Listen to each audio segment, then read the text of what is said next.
What is going on, guys? Today we're going to be mounting the ECU and cleaning up all the electronics because they've just been chilling in the passenger footwell and it's been sort of a mess and I really don't want anyone to step on or damage them. I've been meaning to do this for a while now, it just hasn't really been high up there on my priority list, but it is now because we don't really have a whole lot left, so let's just jump right in. So here's our ECU and everything. We got a nice standalone ECUMaster EMU Black. It's a pretty good ECU. I would only recommend it if you can find a tuner that tunes it, because I know it's not too common here in California where I am, but if it's common where you are, then definitely get it. It's cheap, good option. They have a classic that's even cheaper. I would say if you're in the market for a standalone, you don't want to spend a whole lot of money, and you know someone who can tune it, definitely pick up an ECUMaster one. I wish they paid me to say that, but they don't. But anyways, that's the ECU, and we have the plug-and-play harness to an RB20, because that's what we have, an RB20. And then we have the Wiring Specialties Pro harness for the RB20. So that's what this whole mess of wiring is, and then it runs up there. That's essentially my chassis harness. I made my own. If you haven't seen that video, then definitely check it out up there. It's really long, but from the feedback that I've gotten on it, people are saying that it's helped them. So if you're having issues with the chassis harness, you want to make your own, check it out up there. So I want to get all this mounted on the trans tunnel behind the switch panel. I'm still trying to figure out how I'm going to get it in there mounted and secured, but that is the only place that we can mount it, because over here we have our oil filter, pressure sensor, all the cooler lines and everything, and we routed it in here because there was not a whole lot of room in the engine bay. If you do want to do something like this and move your filter into the cabin, you have to pick up a relocation plate like that, and I would just recommend make sure your lines are super tight before you start the car, because you don't want oil to be spilling out through there. I would have put it in the glove box, but we don't have a glove box anymore. I sort of removed that, but we do have plenty of room in here. Like you'll see when I take this off, there's almost nothing in there. It's just wiring for the switch panel. So now I'll take the switch panel off and we'll start planning on how we're going to do this.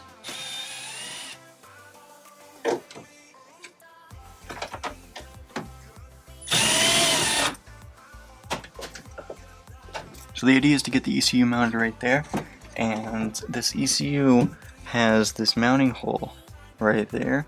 Unfortunately, it's the only mounting hole throughout the whole ECU, so I'm going to see how sturdy that is, and if I don't like it, then we are for sure going to be adding like a strap to go across here. So I drilled the hole, and unfortunately I couldn't put a riv nut in, so I have to do a nut and bolt. So I just have the bolt coming up, and then we've got a lock washer and a washer on the bolt. And then we have just a lock washer up here, and that should be pretty secure. And the ECU is sitting on top of some sound deadening, so there's some play in it, so it's almost like an isolator. So that's good. We want to make sure that we have that. We don't want the ECU straight to chassis and then it's vibrating and something gets messed up. So now all I have to do is get that fucking mess back there of wires, make it look decent, and get everything tucked away. So now we have all of the electronics out of the passenger footwell, so now I don't have to worry about the passenger stepping on anything. And we have everything tucked away underneath the dash, and we got our ECU just right there, perfect spot. Plug it in real quick, and then whenever we need to adjust anything.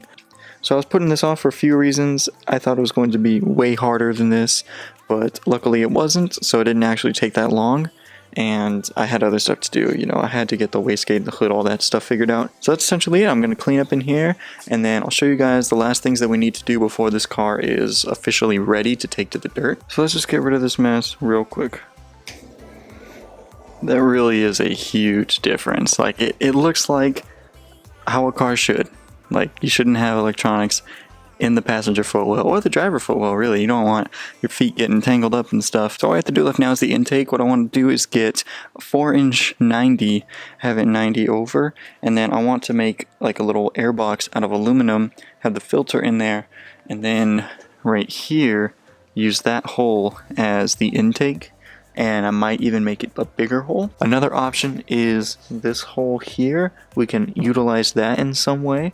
Have like a little scoop on the bottom so air gets funneled from there into the airbox. So that needs to get done before the desert trip, because I do not want to risk any dust or dirt getting inside the turbo, because that will just destroy the compressor blades. And then we have to do the front end, which is what's making me nervous, because we have to add on to our Street Faction bash bar. What I want to do is have a skid plate go from here down to here and have it bolt up to there, because I want it to still be removable, because we have this removable core support. So when we have to pull the motor, put the motor back in, we take everything in the front out, makes it super easy. You just have to lift it like 6 inches and then go straight back. So I want this to still be removable. I don't want it welded to the chassis. So we have to come up to the bash bar with some 1.5 inch steel tubing, then have it go down to there, bolt up to the bottom where the tension rod brackets mount. So the skid plate is going to be a sheet of aluminum, and it's going to be laser cut, and then we're going to laser cut Nismo in it, so we still have airflow, and then it'll have mesh on the other side just so rocks and stuff don't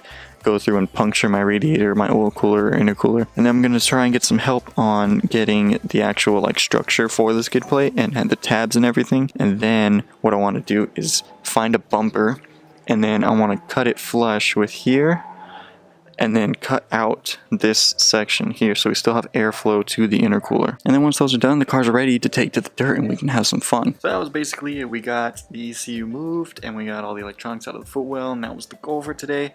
So I'm very, very glad to have gotten that out of the way, because I was putting that off for a while, and I figured, you know what, we got to do something to the car today, so let's get that taken care of. Alright guys, I'm going to end the video here. Thank you so much for watching. Please leave a like if you did, comment down below, and hit that subscribe button. See you guys next time. Peace.